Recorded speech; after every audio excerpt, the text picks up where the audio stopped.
Hi thinkers. ತುಂಬಾ ಜನರ ಅಭಿಪ್ರಾಯ ಏನಂದ್ರೆ ದೊಡ್ಡ ಗಾತ್ರದ ಜೀವಿಗಳ ಜೊತೆ ಕೂಡ ಮನುಷ್ಯರು ಒಳ್ಳೆ ಸಂಬಂಧವನ್ನ ಬೆಳೆಸಬಹುದು ಅಂತ. ಆದ್ರೆ ಕೆಲವರ ಜೀವನದಲ್ಲಿ ನಡೆದ ಭಯಂಕರವಾದ ಘಟನೆಗಳ ಬಗ್ಗೆ ತಿಳ್ಕೊಂಡ್ರೆ ಅವರ ಅಭಿಪ್ರಾಯ ಪೂರ್ತಿಯಾಗಿ ಬದಲಾಗುತ್ತೆ. ಒಬ್ಬ ಲೇಡಿ 12 ವರ್ಷಗಳ ಕಾಲ ಓರ್ಕಾಗಳ ಜೊತೆ ಇರ್ತಾಳೆ. ಅವರ ಮಧ್ಯೆ ಒಂದು ಬಲವಾದ ಫ್ರೆಂಡ್ಶಿಪ್ ಕೂಡ ಬೆಳೆಯುತ್ತೆ. ಆದ್ರೆ ಯಾರಿಗೆ ಗೊತ್ತಿತ್ತು ಅದೇ ಓರ್ಕಾ ಒಂದು ದಿನ ಅವಳನ್ನೇ ಬಲಿ ಪಡೆಯುತ್ತೆ ಅಂತ. ಸೊ ಫ್ರೆಂಡ್ಸ್, ಇವತ್ತಿನ ಈ ವಿಡಿಯೋದಲ್ಲಿ ಇಂತಹ ಇಂಟ್ರೆಸ್ಟಿಂಗ್ ಆಗಿರುವ ಭಯಂಕರವಾದ ರಿಯಲ್ ಇನ್ಸಿಡೆಂಟ್ಸ್ ಬಗ್ಗೆ ನಿಮ್ಗೆ ತಿಳಿಸ್ಕೊಡ್ತೀನಿ. ಮಿಸ್ ಮಾಡದೆ ಈ ವಿಡಿಯೋವನ್ನ ಕೊನೆವರೆಗೂ ನೋಡಿ ಸಪೋರ್ಟ್ ಮಾಡಿ. ಸಪೋರ್ಟ್ ಅಂದ್ರೆ ಜಸ್ಟ್ ಈ ವಿಡಿಯೋಗೆ ಒಂದು ಲೈಕ್ ಮಾಡಿ. ಇಂತಹ ಇಂಟ್ರೆಸ್ಟಿಂಗ್ ಆಗಿರುವ ವಿಡಿಯೋಸ್ ನೀವು ರೆಗ್ಯುಲರ್ ಆಗಿ ನೋಡ್ಬೇಕಂದ್ರೆ ತಪ್ಪದೇ ನಮ್ಮ ಚಾನಲ್ ಅನ್ನ ಸಬ್ಸ್ಕ್ರೈಬ್ ಮಾಡ್ಕೊಳ್ಳಿ.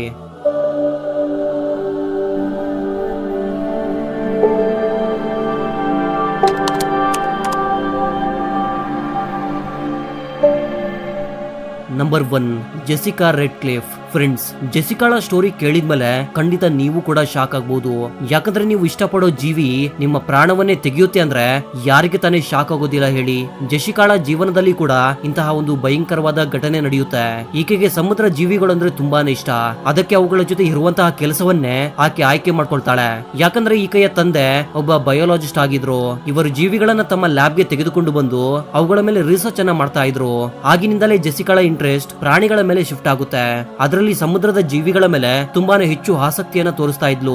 ಜೆಸಿಕಾಳ ವಯಸ್ಸು ಹೆಚ್ಚಾಗ್ತಾ ಹೋದಂತೆ ಡಾಕ್ಟರ್ಸ್ ಹಾಗೂ ರಿಸರ್ಚರ್ ಗಳ ಜೊತೆಗೆ ಸಮುದ್ರದ ಮೇಲೆ ಹೋಗೋದಕ್ಕೆ ಶುರು ಮಾಡ್ತಾಳೆ. ಅಲ್ಲಿ ಡಾಕ್ಟರ್ಸ್ ಡಾಲ್ಫಿನ್ ಹಾಗೂ ವೇಲ್ಸ್ ನ ಮೇಲೆ ರಿಸರ್ಚ್ ಮಾಡ್ತಾ ಇದ್ರು. ಅವರ ಬೋಟ್ಸ್ ನ ಸುತ್ತಲೂ ಡಾಲ್ಫಿನ್ ಗಳು ಬರ್ತಾ ಇದ್ವು. ಇವಳು ಕೂಡ ಆ ಸಮುದ್ರದ ಜೀವಿಗಳನ್ನ ತುಂಬಾನೇ ಹತ್ತಿರದಿಂದ ಅಬ್ಸರ್ವ್ ಮಾಡ್ತಾ ಇದ್ಲು. ಹಾಗೂ ತನ್ನ ಕೈಗಳ ಮೂಲಕ ಕೆಲವು ಸಿಗ್ನಲ್ಸ್ ಅನ್ನ ಕೊಡ್ತಾ ಡಾಲ್ಫಿನ್ ಗಳನ್ನ ಕಂಟ್ರೋಲ್ ಮಾಡೋದನ್ನ ಕಲಿತಾಳೆ. ಇದರಿಂದ ಸ್ವಲ್ಪ ಹೊತ್ತಿನಲ್ಲೇ ತುಂಬಾ ಸಮುದ್ರದ ಜೀವಿಗಳ ಜೊತೆಗೆ ಆಕೆ ಫ್ರೆಂಡ್ಶಿಪ್ ಮಾಡ್ಕೊಳ್ತಾ ಇದ್ಲು. ಇದರಿಂದ ಸಮುದ್ರ ಜೀವಿಗಳ ಜೊತೆಗೆ ಆಕೆಗೆ ಒಳ್ಳೆ ಬಾಂಡಿಂಗ್ ಅನ್ನೋದು ಕ್ರಿಯೇಟ್ ಆಯ್ತು. ಇದ್ರ ಜೊತೆಗೆ ಜೆಸಿಕಾ ತನ್ನ ಮೊದಲ ಓರ್ಕಾ ಶೋ ಅನ್ನ ಹೆವೆನ್ ಮರೈನ್ ಪಾರ್ಕ್ ನಲ್ಲಿ ಪಾರ್ಟಿಸಿಪೇಟ್ ಮಾಡ್ತಾಳೆ. ಈ ಓರ್ಕಾ ಶೋ ಅನ್ನೋದು ನೀರಿನಲ್ಲಿ ಮಾಡುವ ಸರ್ಕಸ್ ಅಂತ ಕೂಡ ಹೇಳ್ಬೋದು. ಸರ್ಕಸ್ ನಲ್ಲಿ ಪ್ರಾಣಿಗಳ ಜೊತೆಗೆ ಹೇಗೆಲ್ಲ ಸರ್ಕಸ್ ಅನ್ನ ಮಾಡ್ತಾರೋ ಸೇಮ್ ಅದೇ ರೀತಿಯಲ್ಲಿ ಈ ಓರ್ಕಾ ಜೊತೆಗೆ ಕೂಡ ನೀರಿನಲ್ಲಿ ಸರ್ಕಸ್ ಮಾಡ್ತಾರೆ. ಆದ್ರೆ ಈ ಓರ್ಕಾ ಫಿಶ್ ಅಲ್ಲ, ಇದೊಂದು ಮ್ಯಾಮಲ್ ಅಂದ್ರೆ ಡಾಲ್ಫಿನ್ ಗಳ ಜಾತಿಗೆ ಸೇರಿದ ಒಂದು ಜೀವಿ. ಇದನ್ನ ಕಿಲ್ಲರ್ ವೇಲ್ಸ್ ಅಂತ ಕೂಡ ಕರೀತಾರೆ. ತನ್ನ ಮೊದಲ ಓರ್ಕಾ ಶೋ ಇಂದ ಈಕೆಗೆ ಓರ್ಕಾಗಳ ಮೇಲೆ ತುಂಬಾನೇ ಹೆಚ್ಚು ಇಂಟ್ರೆಸ್ಟ್ ಅನ್ನೋದು ಕ್ರಿಯೇಟ್ ಆಗುತ್ತೆ. ಇದರ ನಂತರ ಜೆಸಿಕಾ ತನಗೆ 19 ವರ್ಷ ವಯಸ್ಸು ತುಂಬೋದ್ರೊಳಗೆ ಓರ್ಕಾಗಳ ಟ್ರೈನರ್ ಆಗ್ಬೇಕು ಅಂತ ನಿರ್ಧಾರ ಮಾಡ್ತಾಳೆ. ಅದಕ್ಕೆ ಈಕೆ ಸಮುದ್ರದ ಜೀವಿಗಳ ಮೇಲೆ ರಿಸರ್ಚ್ ಮಾಡೋದ್ರಲ್ಲಿ ಅಂದ್ರೆ ಮರೈನ್ ಬಯಾಲಜಿಯಲ್ಲಿ ಆಕೆ ಡಿಗ್ರಿಯನ್ನ ಕೂಡ ಸಂಪಾದಿಸ್ತಾಳೆ. ಇನ್ನು ಆ ಡಿಗ್ರಿಯನ್ನ ಪಡೆದ್ಮೇಲೆ ಓಷನ್ ಹೆವೆನ್ ಅನ್ನುವ ಶೋ ನಲ್ಲಿ ಕೆಲಸ ಮಾಡೋದಕ್ಕೆ ಶುರು ಮಾಡ್ಕೊಳ್ತಾಳೆ. ಇದರಿಂದ ಓರ್ಕಾನ ಮಧ್ಯೆ ದಿನೇ ದಿನೇ ಈಕೆಗೆ ಒಳ್ಳೆ ಸಂಬಂಧ ಬೆಳೆಯೋದಕ್ಕೆ ಶುರುವಾಗುತ್ತೆ. ಜೆಸಿಕಾ ತನಗೆ 21 ವರ್ಷ ಆಗೋದ್ರೊಳಗೆ ಈಕೆ ಓರ್ಕಾಗಳ ಬಿಹೇವಿಯರ್ ಅನ್ನ ಚೆನ್ನಾಗಿ ಅರ್ಥ ಮಾಡ್ಕೊಳ್ತಾಳೆ. ಇದರಿಂದ ಅತಿ ದೊಡ್ಡ ಹಾಗೂ ತುಂಬಾನೇ ಪಾಪ್ಯುಲರ್ ಶೋ ನಲ್ಲಿ ಓರ್ಕಾ ಶೋನ ಟ್ರೈನರ್ ಆಗಿ ಜಾಯ್ನ್ ಆಗ್ತಾಳೆ.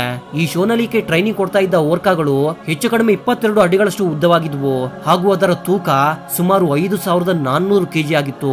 ಇಷ್ಟು ದೊಡ್ಡ ಓರ್ಕಾಗಳು ಮಾಡುವ ಸರ್ಕಸ್ ಅನ್ನು ನೋಡಲು ಸಾವಿರಾರು ಜನ ವೀಕ್ಷಕರು ಅಲ್ಲಿಗೆ ಬರ್ತಾ ಇದ್ರು. ಈ ಶೋ ಆ ಪ್ರದೇಶದಲ್ಲಿ ತುಂಬಾನೇ ಪಾಪ್ಯುಲರ್ ಶೋಗಳಲ್ಲಿ ಒಂದಾಗಿತ್ತು. ಹಾಗೂ ಜೆಸಿಕಾ ಟ್ರೈನ್ ಮಾಡುವ ಓರ್ಕಾವನ್ನ ಮಕಾಲೋ ಎಂದು ಕರೀತಾ ಇದ್ರು. ಜೆಸಿಕಾ ಈ ಮಕಾಲೋ ಜೊತೆಗೆ ತುಂಬಾ ವರ್ಷಗಳ ಕಾಲ ಕೆಲಸ ಮಾಡ್ತಾಳೆ. ಅದು ಜೆಸಿಕಾ ಕೊಡುವಂತಹ ಪ್ರತಿಯೊಂದು ಸೈನ್ ಅನ್ನ ಕೂಡ ಅರ್ಥ ಮಾಡ್ಕೊಳ್ತಾ ಇತ್ತು. ಇದರಿಂದ ಅವರ ಮಧ್ಯೆ ಒಂದು ಒಳ್ಳೆ ರಿಲೇಶನ್ಶಿಪ್ ಅನ್ನೋದು ಬೆಳೆದಿತ್ತು. ಇವರಿಬ್ಬರ ಮಧ್ಯೆ ಇದ್ದ ಬಲವಾದ ಸ್ನೇಹದಿಂದ ಇವರು ಜನರ ಮುಂದೆ ಅದ್ಭುತವಾಗಿ ತಮ್ಮ ಸರ್ಕಸ್ ಅನ್ನ ಮಾಡ್ತಾ ಇದ್ರು. ಹೇಳ್ಬೇಕಂದ್ರೆ ಈ ಮಕಾಲೋ ಅಲ್ಲಿರುವ ಓರ್ಕಾ ಶೋಗಳಲ್ಲಿ ಒಂದು ದೊಡ್ಡ ಸ್ಟಾರ್ ಅಂತಾನೆ ಹೇಳಬಹುದು. ಅಷ್ಟೊಂದು ಪಾಪ್ಯುಲಾರಿಟಿಯನ್ನು ಇದು ಪಡ್ಕೊಂಡಿತ್ತು. ಆದ್ರೆ ಸಮಯ ಕಳೀತಾ ಹೋದಂತೆ ಅದರ ಬಿಹೇವಿಯರ್ ನಲ್ಲಿ ತುಂಬಾನೇ ಬದಲಾವಣೆಗಳು ಬರೋದಕ್ಕೆ ಶುರುವಾಗುತ್ತೆ. ಹಲವು ಬಾರಿ ಇದು ತುಂಬಾನೇ ಅಗ್ರೆಸಿವ್ ಆಗಿ ಕಾಣಿಸ್ಕೊಳ್ತಾ ಇತ್ತು. ಕೆಲವು ಬಾರಿ ಆಹಾರ ತಿನ್ನೋದನ್ನ ಕೂಡ ಇದು ನಿಲ್ಲಿಸ್ಬಿಡ್ತಾ ಇತ್ತು. ಇನ್ನು ಕೆಲವು ಸರಿ ಅಂತೂ ಸರ್ಕಸ್ ನಡೆಯುವ ಸಮಯದಲ್ಲಿ ಜೆಸಿಕಾ ಕೊಡುವ ಸಿಗ್ನಲ್ಸ್ ಅನ್ನ ಅದು ಸರಿಯಾಗಿ ಫಾಲೋ ಮಾಡ್ತಾ ಇರ್ಲಿಲ್ಲ. ಅಷ್ಟೇ ಅಲ್ಲದೆ ರಾತ್ರಿಯ ಸಮಯದಲ್ಲಿ ಫಿಶ್ ಟ್ಯಾಂಕ್ ಗಳ ಮೇಲೆ ತುಂಬಾ ಅಗ್ರೆಸಿವ್ ಆಗಿ ಇದು ದಾಳಿ ಮಾಡ್ತಾ ಇತ್ತು. ಇದೆಲ್ಲ ಸ್ಪಷ್ಟವಾಗಿ ಅರ್ಥವಾಗ್ತಾ ಇದ್ರು ಕೂಡ ಅಲ್ಲಿನ ಮ್ಯಾನೇಜ್ಮೆಂಟ್ ಟೀಮ್ ಅನ್ನೋದು ಈ ಮಕಾಲ ಜೊತೆಗೆ ಜೆಸಿಕಾ ಕೊನೆಯದಾಗಿ ಒಂದು ಶೋ ಅನ್ನ ಮಾಡ್ಲೇಬೇಕು ಅಂತ ತುಂಬಾನೇ ಹಠ ಹಿಡಿತಾರೆ. ಆದ್ರೆ ಇದೇ ತನ್ನ ಕೊನೆಯ ಶೋ ಆಗುತ್ತೆ ಅಂತ ಜೆಸಿಕಾ ಆ ಸಮಯದಲ್ಲಿ ಊಹೆ ಕೂಡ ಮಾಡಿರೋದಿಲ್ಲ. ಈ ಮಕಾಲ ಶೋ ಅನ್ನ ನೋಡಲು ತುಂಬಾ ಜನ ವೀಕ್ಷಕರು ಕೂಡ ಬಂದಿದ್ರು. ಇವರಿಬ್ಬರನ್ನ ನೋಡಿದ ಕೂಡಲೇ ಅಲ್ಲಿಗೆ ಬಂದಿದ್ದ ವೀಕ್ಷಕರು ತುಂಬಾನೇ ಜೋರಾಗಿ ಕೇಕೆ ಹಾಕ್ತಾ ಇದ್ರು. ಜೊತೆಗೆ ಚಪ್ಪಾಳಿಯನ್ನ ತಟ್ಟಿ ಅವರನ್ನು ಹುರಿದುಂಬಿಸ್ತಾ ಇದ್ರು. ಇದನ್ನೆಲ್ಲ ನೋಡಿದ ಜೆಸಿಕಾ ಇನ್ನಷ್ಟು ಉತ್ಸಾಹದಿಂದ ನೀರಿನ ಒಳಗಡೆ ಇಳಿತಾಳೆ.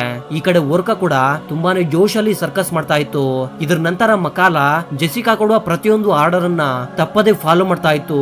ಇದರಿಂದ ಇಬ್ಬರು ಸೇರ್ಕೊಂಡು ನೀರಿನಲ್ಲಿ ಅದ್ಭುತವಾದ ವಿನ್ಯಾಸಗಳನ್ನ ಮಾಡ್ತಾ ಇದ್ರು. ಅವುಗಳನ್ನ ನೋಡಿ ಜನರು ಕೂಡ ತುಂಬಾನೇ ಸಂತೋಷದಿಂದ ಕೇಕೆ ಹಾಕ್ತಾ ಇದ್ರು. ಇದ್ರು. ಇವರು ಮಾಡುವ ಅದ್ಭುತವಾದ ವಿನ್ಯಾಸಗಳಿಂದ ಮುಂದೆ ಕೂತಿರುವ ಜನರ ಮೇಲೆಲ್ಲ ನೀರು ಬಿದ್ದು ಅವರೆಲ್ಲ ನೆಂದೋಗಿದ್ರು. ಇದು ಮಕಾಲೋ ಕೊನೆಯ ಶೋ ಆಗಿದ್ರಿಂದ ಜೆಸಿಕಾಳ ಪೇರೆಂಟ್ಸ್ ಕೂಡ ಶೋ ನೋಡಲು ಬಂದಿರ್ತಾರೆ. ಆದ್ರೆ ಅದೇ ಅವರ ಮಗಳ ಕೊನೆಯ ಶೋ ಆಗುತ್ತೆ ಅಂತ ಅವರು ಕೂಡ ಊಹೆ ಮಾಡಿರೋದಿಲ್ಲ. ಸ್ಟಾರ್ಟಿಂಗ್ ನಲ್ಲಿ ಮಕಾಲೋ ಜೊತೆಗೆ ಎಲ್ಲ ನಾರ್ಮಲ್ ಆಗೇ ಇತ್ತು.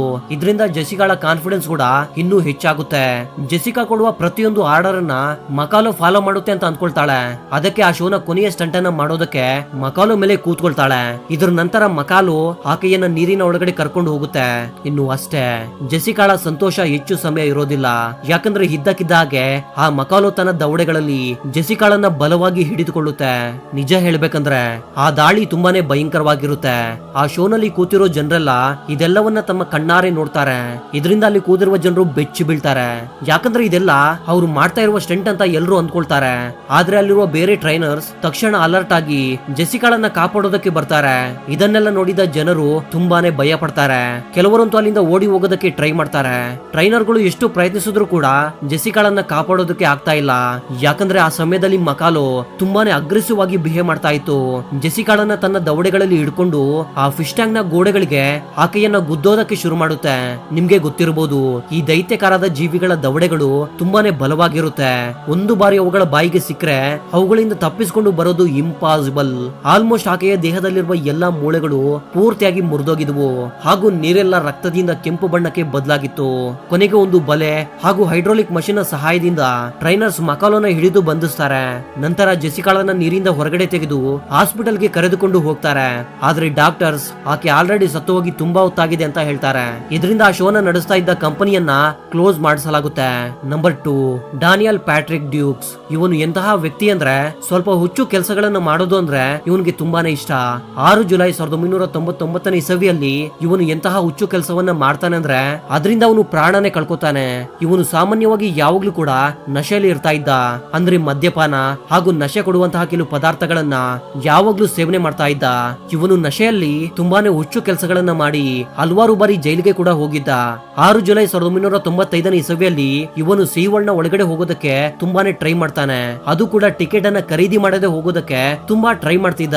ಕೊನೆಗೆ ಸೆಕ್ಯೂರಿಟಿ ಕಣ್ಣನ್ನ ತಪ್ಪಿಸಿ ಗೋಡೆಯನ್ನ ಹೆಗರಿ ಒಳಗಡೆ ಹೋಗ್ತಾನೆ. ಆಮೇಲೆ ಆ ಸೀ ವರ್ಲ್ಡ್ ಗೇಮ್ ಶೋ ನ ನೋಡೋದಕ್ಕೆ ಅಲ್ಲಿ ಕೂತಿರುವ ವೀಕ್ಷಕರ ಮಧ್ಯದಲ್ಲಿ ಹೋಗಿ ಅವನು ಕೂಡ ಒಬ್ಬ ವೀಕ್ಷಕನಾಗಿ ಕೂತ್ಕೊಳ್ತಾನೆ. ಆದ್ರೆ ಆ ಶೋ ಅನ್ನ ನೋಡ್ತಾ ನೋಡ್ತಾ ಅಲ್ಲೇ ಕೆಳಗಡೆ ಮಲ್ಕೊಳ್ತಾನೆ. ಯಾಕಂದ್ರೆ ಆಲ್ರೆಡಿ ಅವನು ತುಂಬಾನೇ ನಶೆಯಲ್ಲಿದ್ದ.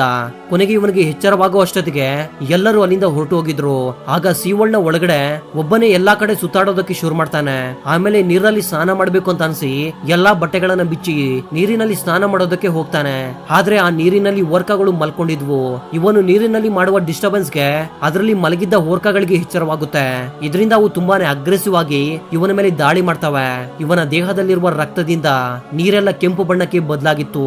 ಬೆಳಗ್ಗೆ ಸೀ ವರ್ಲ್ಡ್ ಅನ್ನ ಓಪನ್ ಮಾಡಿದಾಗ ಕೆಂಪು ನೀರಿನಲ್ಲಿ ಒಂದು ದೇಹ ತೇಲ್ತಾ ಇರೋದನ್ನ ನೋಡಿ ಎಲ್ಲರೂ ಬೆಚ್ಚಿ ಬೀಳ್ತಾರೆ. ನಿಜವಾಗ್ಲೂ ಇದು ತುಂಬಾನೇ ವಿಚಿತ್ರವಾದ ಭಯಂಕರವಾದ ಘಟನೆ ಇದು.